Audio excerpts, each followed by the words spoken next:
E esta manhã já fizemos mais um balanço à atividade semanal da Cáritas, do Centro Social da Paróquia da Gafanha da Nazaré, com o Pedro Monteiro. Já falámos de saúde com o Dr. Luís Sancho. Ainda vamos ouvir falar sobre o Código Penal, sobre leis com a doutora Ana Louro, advogada na rubrica Direitos em Direto, mas agora connosco já temos a nossa dupla politicamente incorreta, Francisco Gomes, André Ferreira. Bom dia. Bom dia, Maria João. Preparadinhos para exercer a vossa liberdade de expressão? Como sempre, estamos aqui para isso. Então bora lá fazer amigos. Os próximos minutos são da inteira responsabilidade do André Ferreira e do Francisco Gomes, mais uma edição do Liberdade de Expressão. E agradecemos mais uma vez podermos ter esta oportunidade de falar aqui também sobre os temas que nos trazem aqui. Vamos começar com um ponto prévio que aconteceu no início desta semana, e mais uma vez este ponto prévio é sobre desporto, mas obviamente que convém trazê-lo aqui porque foi um grande feito para o clube aqui preferido. Ou seja, o Sporting venceu o Barcelona por 4-3 na final da Champions de futsal e trouxe é uma palavra muito boa, trouxe a taça da Champions uma segunda vez para casa. A primeira vez que a trouxe foi há 2 anos atrás, no ano passado foi o Barcelona que a venceu, este ano então o Sporting a conseguir a segunda vez e o segundo feito. Portanto, ao trazer a Champions para casa, e aqui vemos que os sportinguistas orgulharam mais uma vez Portugal, principalmente no futsal, coisa que já têm vindo a fazer também há muitos anos. E obviamente os parabéns aos sportinguistas, ao clube de futsal, ao treinador, que é um treinador que, ao que parece, está a pôr as ideias no sítio e a pôr os seus jogadores também a trabalhar bem, e portanto os parabéns ao Sporting por ter garantido esta final da Champions, que para Portugal é bastante bom, mas obviamente para os sportinguistas é ainda melhor. Sim, concordo com tudo aquilo que o André disse, sem dúvida. O Sporting, em termos de futsal masculino, é de longe a melhor equipa em Portugal, mas de longe a melhor equipa em Portugal. Agora ganhou a Champions, é a melhor equipa europeia. O final do campeonato português de futsal masculino está aí à porta. A equipa de Sporting com mais ou maior dificuldade vai ganhar. A questão já não é se nem quando, é por quantos. É que o Sporting vai ganhar, hoje principalmente do Benfica, que é o seu maior rival. Diz que o derby Benfica-Sporting é o maior clássico de futsal do mundo. Já não é. Desde o investimento que o Benfica tem feito no futsal masculino, que não vai ser. Vai ser o Sporting vai passar o caminhão por cima de todos os seus adversários em Portugal. Vai haver muitas mudanças já para a próxima época, mas o Sporting vai provavelmente continuar a ser a melhor equipa. Além da qualidade técnica dos seus jogadores, sem dúvida aquilo que o André disse, o seu treinador Nuno Dias, extraordinário a falar durante os vários momentos, na meia-final e depois na final, ter um treinador no banco às vezes dá jeito. E depois também o ser capitaneado por João Matos, também um histórico jogador de futsal da Seleção Nacional e do Sporting. Quando se tem esta combinação de uma boa liderança, um bom treinador no banco, ou às vezes só um treinador no banco, mas neste caso um bom treinador no banco, sem dúvida, um dos melhores portugueses e do mundo, e uma grande qualidade de plantel, consegue-se ganhar títulos e consegue-se competir internacionalmente e orgulhar não só o clube como o país, e esperemos que o Sporting continue assim, porque é bom que haja uma equipa ao mais alto nível. Não é essa equipa que tem de ser qualidade, as outras é que têm de aumentar a qualidade para lhe chegar aos pés e para haver competição. E para conseguir rivalizar, exatamente. E agora, passando para o nosso tema, mas continuando na modalidade de futsal, mas não tanto a ver com o jogo, vamos falar de um caso que aconteceu na sexta-feira, depois do nosso programa, por isso é que nós não trouxemos aqui. Francisco J. Marques, diretor de comunicação do Futebol Clube do Porto, ou como eu também lhe gosto de chamar, a pessoa que costuma envergonhar o Futebol Clube do Porto publicamente, fez uma publicação na sua rede social Twitter, em que falou sobre a presença de Ana Catarina Pereira, melhor guarda-redes do mundo, e, por sua vez, melhor guarda-redes do mundo de futsal feminino e guarda-redes do Sport Lisboa Benfica. Ela participou no estudo em casa da RTP, numa das aulas de educação física, ajudando como convidada e mostrando alguns exercícios do guarda-redes de futsal. Eu fiz um post na sua rede social Twitter em que atacava não só a RTP por ter ido lá, mas de certa forma também a guarda-redes, dizem que era uma propaganda ao benfiquistão, e dizem que é uma pena Portugal não ser um Estado laico e continuar a fazer intoxicação através do estudo em casa da RTP Memória. Uma coisa muito bonita de se dizer, eu não sei se o senhor sabe, um clube, a malta costuma dizer, é a minha religião, mas não é uma religião, está bem? Assim, já está se calhar também era importante dizer isto.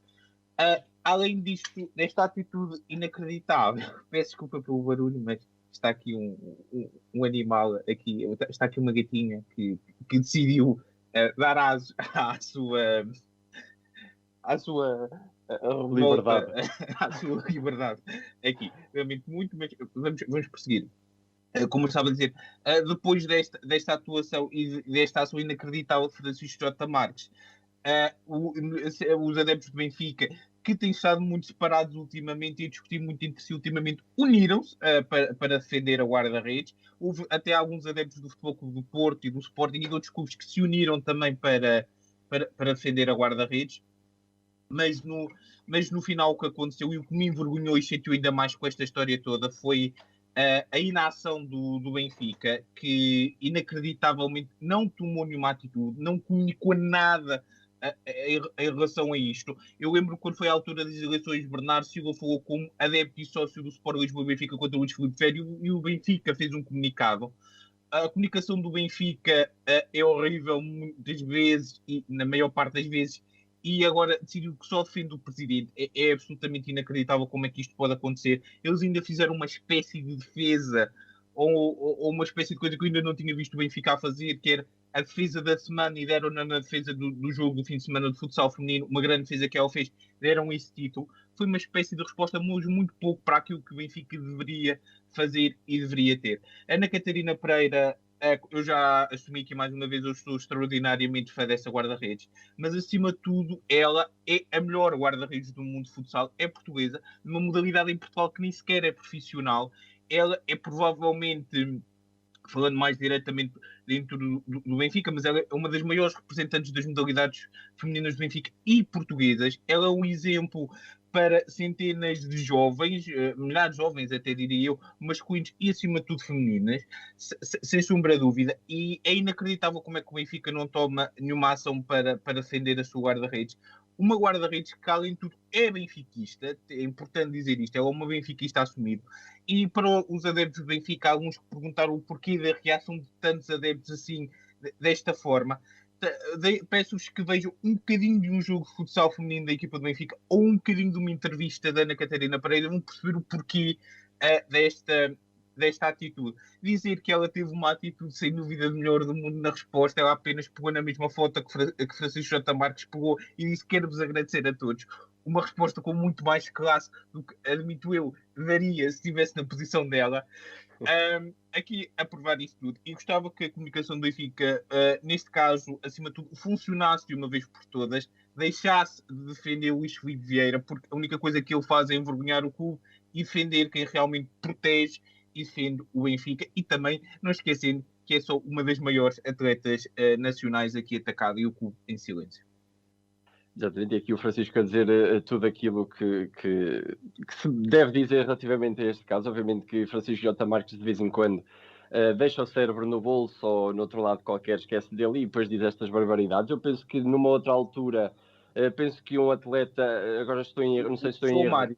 João Mário do Sport. Foi exatamente, eu ia dizer Nelson Évora, mas exatamente foi João Mário, exatamente, e que também levou a camisola do Sporting vestida. Francisco J. Marques ficou caladinho. Não sei porque é que vem embirrar com a Ana Catarina, a atleta do Benfica. Eu percebo porquê, não é? Mas obviamente que percebe-se aqui esta disparidade de... Desculpa, André, eu não queria entrar por aí, mas só há duas hipóteses. Ou é porque é do Benfica, ou porque é Ana Catarina. Sim, exatamente. As duas hipóteses, nenhuma delas é muito boa para o... Não, para ele se pronunciar relativamente a isso, não. E claro está que aqui nem a jogadora, nem o clube, nem o canal têm culpa alguma. Claro que eles, o canal e o Estudo em Casa andam a convidar então estes atletas para demonstrar, porque são eles que demonstram melhor este tipo de coisas nas suas modalidades. E é bom ver também alguma variedade, não ser só jogadores masculinos, também levar jogadores femininos, porque obviamente que isto acho que seria o ponto mais alto de termos tido uma jogadora feminina, ser jogadora já é feminina, né? Mas termos uma jogadora a falar exatamente aquilo que ela faz e que ela gosta de fazer e ensinar aos alunos isso mesmo. E depois, claro, aqui também pegar naquilo que o Francisco disse, da comunicação do Benfica, se calhar ter defendido a jogadora e ter demonstrado que do outro lado, se calhar o clube ainda apoia os seus atletas e não foi o que aconteceu, apesar de ter feito aquele story ou aquela publicação com a defesa do fim de semana ou da semana. Não, isso não chegou para demonstrar que o clube realmente defende a jogadora, e é triste porque quando temos, exatamente como o Francisco disse, comunicados a defender o presidente relativamente a declarações que os jogadores e adeptos ferrenhos fazem relativamente ao presidente e ao treinador, entre outras pessoas, é triste ver quando outros de fora atacam os jogadores de dentro do clube. O Benfica não consegue ter essa coisa de defender relativamente quem merece, e obviamente que aqui peca por isso a comunicação do Benfica e o clube em si fica mal na fotografia, mas claro que Catarina e as suas colegas de equipa estiveram muito bem nas respostas que deram a Francisco J. Marques, e claro que os adeptos também se insurgiram nas redes sociais, e foi muito bom ver isso, e claro que é também importante para a jogadora ver que há alguém que saiba defender relativamente quem merece. Ao final de contas, quem mais importa, que são os adeptos. Exatamente. São eles que pagam o bilhete, são eles que realmente mostram o que amam, que é exatamente o clube e não apenas dinheiro, alegadamente. E agora vamos passar ao nosso segundo tema, e um tema que trouxemos muito rapidamente, penso que há 2-3 semanas atrás, relativamente à Sofia Arruda ter falado relativamente a um caso de assédio sexual num canal em que ela estava a trabalhar. E as últimas semanas têm vindo a ser marcadas por denúncias de outras mulheres e de outros casos de assédio sexual. Um movimento que tem vindo a surgir agora, uma espécie de Me Too português, tem vindo a surgir agora, em que temos mais figuras públicas e outras mulheres de outras profissões neste meio televisivo têm-se vindo a insurgir relativamente a estes casos e têm vindo a denunciar estes casos, como por exemplo a atriz Inês Simões, a cantora Marisa Liz, Bárbara Bandeira, a apresentadora Catarina Furtado, entre muitas outras mulheres, como produtoras, realizadoras, guionistas. Neste seio da televisão, diversas mulheres então já têm vindo a denunciar casos. E acho exatamente bem que tenha sido Sofia Arruda o gatilho para que as mulheres tenham vindo e venham a divulgar estes casos. Penso que a Catarina Furtado, o caso que aconteceu com a apresentadora, penso que ela já o tinha referido anteriormente em 2018, penso eu, pelo menos foi uma notícia que eu vi, que ela já tinha falado relativamente a isto. Claro que hoje tem mais importância relativamente ao que se está a passar no nosso país, mas não deixa de ser triste de termos visto que ignorámos basicamente a Catarina Furtado quando referiu a primeira vez estes casos. E isto não vem, como muitas pessoas dizem, agora diz uma pessoa, agora está tudo a dizer, porque obviamente as pessoas que dizem isto não passaram por estes casos. Obviamente que eu também não passei e não sou ninguém para estar a falar disto de uma forma especialista, não é? Mas é claro que estes casos não são casos fáceis de falar. Obviamente que existe ali medo, existe ali algum receio que haja algumas retrações por parte dos canais ou das televisões onde elas trabalham. E claro que isto não é logo assim, acontece, no dia a seguir vai-se logo falar. Não, obviamente que isto deixa marcas nas pessoas, nas mulheres principalmente, o facto delas também não dizerem quem são as pessoas, diz exatamente isso, que elas têm medo do que possa acontecer não só a elas, como também a diversas outras coisas que estejam relacionadas com o mundo da televisão. E por isso eu acho bem que venham sendo divulgados. Penso que uma jornalista já divulgou que o diretor da Porta Editora tinha feito qualquer coisa assim. Antigo diretor da Porta Editora. Eu digo já, foi a jornalista Joana Emílio Marques que denunciou Manuel Alberto Valente. Exatamente, muito obrigado, Francisco. E claro que, é só para concluir e repetindo o que já disse, é bom estarmos a ver que estes casos estão a ser divulgados em Portugal, não mostra só que é só lá fora, cá dentro, obviamente, também acontece, e temos de começar a lutar com isto. As direções dos canais, das empresas, têm de começar a notar mais conta relativamente a isto, têm de ouvir mais as mulheres também, e obviamente homens, apesar dos casos serem menores, mas têm de começar a ser mais ouvidos este tipo de casos, e têm de ser tomadas medidas relativamente dentro das empresas, despedimentos, diminuições ou castigos, acaba por ser o despedimento, mas tem de ser feito alguma coisa, porque isto não pode continuar. Já estamos há anos e anos nisto. O movimento agora está a insurgir em Portugal, apesar de já ter surgido nos Estados Unidos há mais tempo, mas felizmente está a surgir agora em Portugal com mais força, e obviamente que uma força para estas mulheres que têm divulgado estes casos, porque é preciso bastante, e espero que continuem assim, porque eu acredito que infelizmente existam muitos mais casos destes em Portugal. Sim, o André aqui disse tudo e muito bem. A verdade é que toda a gente está chocada. Isto existe em Portugal? Sim, já toda a gente sabia que existia em Portugal, só que ninguém dizia. É mais ou menos, toda a gente sabia, usando aqui uma expressão popular, que o elefante estava da sala, mas ninguém queria o mencionar.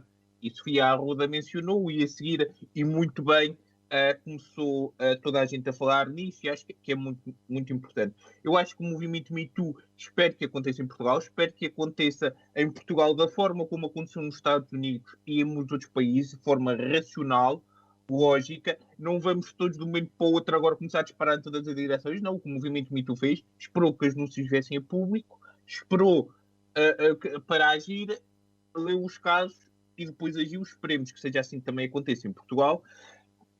E, acima de tudo, é isto. É agir, é condenar, é termos muito cuidado com aquilo que vai acontecer, porque isto não são casos fáceis. Primeiro, não são casos fáceis de provar. Depois, não são casos fáceis publicamente, porque normalmente as pessoas envolvidas têm poder. São pessoas muito poderosas, quer do ramo da televisão, quer do outro ramo qualquer. Acima de tudo, o ramo da televisão e do cinema, como vimos nos Estados Unidos com o produtor que agora esqueci. Exatamente, muito obrigado, André. Um dos motores poderosos do cinema nos Estados Unidos, que acabou por cair. Podem cair, mas tem que ser assim. Temos que começar a ver os casos, temos que começar a analisar os casos, temos que começar a ouvir com atenção. Temos que, e lá está, mais uma vez digo isto, não só por parte das vítimas, mas por outras pessoas que sabem, são precisos nomes. Porque não podemos andar numa caça às bruxas do inimigo invisível, que toda a gente sabe quem é, mas ninguém diz. Porque o público em geral não sabe. E a pressão que foi feita nos outros lados foi pelo público em geral, não foi só pelas pessoas daquele ciclo. Porque se fossem só as pessoas daquele ciclo conseguissem destituir estas pessoas do sítio onde estão, isso já tinha acontecido há muito mais tempo. São precisos nomes. Não é fácil, eu sei. Parabéns à jornalista Joana Emílio Marques por ter denunciado este senhor chamado Manuel Alberto Valente, que é uma pessoa muito poderosa, lá está dos bastidores, mas que eu não conhecia e infelizmente também eu não tenho nenhum tipo de interesse em conhecer. Espero que ele vai editar livros para Chelas. Para a cadeia, exatamente. Há uma prisão em Chelas, não é? Era Chelas, acho que sim. E é isso que eu espero que aconteça. Espero que sejam denunciados. Esperemos que estes monstros sejam tirados da televisão pública, bastidores, seja onde estiverem, da televisão portuguesa e não só, do panorama público português, porque só assim é que conseguimos avançar e dar mais um passo para a civilização. E se houver prescrição, que seja só de medicamentos para a cabeça destes homens que assediaram as mulheres. Exatamente. Bem, é tudo por esta semana. Fizemos muitos amigos, como é habitual, e para a semana cá estaremos para fazer mais amigos em muitos outros lados, quase certeza. Esperemos que não sejam temas também tão negativos, mas que devem ser divulgados também. Muito bem, obrigada André e Francisco. Uma boa semana para vocês e até 2 a 8, não é? Sim, exatamente. Para mais uma fornada de amigos. Exatamente.